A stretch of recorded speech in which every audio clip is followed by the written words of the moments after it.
রবিবার ৫৭তম ইঞ্জিনিয়ার্স দিবস উপলক্ষে স্বেচ্ছায় রক্তদান শিবিরের আয়োজন করা হয় আগরতলার প্রজ্ঞা ভবন রোড সেমিনার হল আইইআই ভবনে। সেখানে উপস্থিত ছিলেন মুখ্যমন্ত্রী প্রফেসর ডক্টর মানিক সাহা সহ অন্যান্যরা। এই দিনে রক্তদান শিবিরে মোট ৪০ জন রক্তদাতা স্বেচ্ছায় রক্তদান করেন। অনুষ্ঠানে বক্তব্য রাখতে গিয়ে মুখ্যমন্ত্রী প্রফেসর ডক্টর মানিক সাহা বলেন, এই রক্তদান শিবিরের মধ্য দিয়ে আগামী দিনে ১৮ বছর থেকে ৬৫ বছর বয়স পর্যন্ত বিভিন্ন বয়সের যুবক যুবতী পুরুষ মহিলা নির্বিশেষে রক্তদান শিবিরে এগিয়ে আসার জন্য উদ্বুদ্ধ হবে।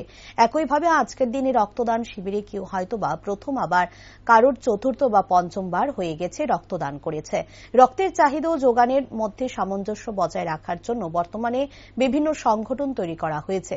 যেহেতু রক্ত জীবিত থাকার একটি নির্দিষ্ট সময় রয়েছে, তারপর সেই রক্তটাও একদিন নষ্ট হয়ে যায়। তাই প্রত্যেকটা ব্লাড ব্যাংকে কতটুকু রক্ত রয়েছে বা আরো কতটুকু প্রয়োজন তার যাচাই করার জন্য নির্দিষ্ট সংগঠনের মাধ্যমে যাচাই করা হয়ে থাকে। এবং ব্লাড ডোনেশন ঠিক আছে, আজকে এখানে ৪০ জন ব্লাড দিল, কিন্তু এতে করে সমাজের যারা অনেকে স্বাস্থ্যবান যুবক যুবতী, যারা ৬০ থেকে ৬৫ বছর পর্যন্ত, ১৮ থেকে ৬৫ বছর পর্যন্ত যারা অনেকে মনে করে তার প্রয়োজনীয়তা সম্পর্কে সামাজিক কর্তব্য যে আছে সেটা কিন্তু অনেক সময় বুঝতে পারে, তারা উদ্বুদ্ধ হয়, শিবির বলে উদ্বুদ্ধ হয়। তারাও কিন্তু যেমন আজকে এখানে একজনকে দেখলাম আজকে এসছে প্রথমবার, আবার অনেকে ৪বার দিয়েছে, 5বার দিয়েছে। ত্রিপুরাতে এরকম আছে, আমি একবার এক জায়গায় আমি জিজ্ঞেস করলাম আপনি কতবার, ১০০ বারের উপরে দিয়েছে।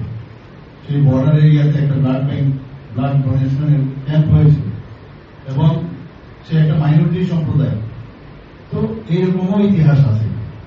এখানে একটা মানে গণজাগরণ হয়েছে ভারতবর্ষের মধ্যে, যেভাবে ব্লাড ডোনেশনে মানুষ চলে আসে স্বতঃস্ফূর্তভাবে।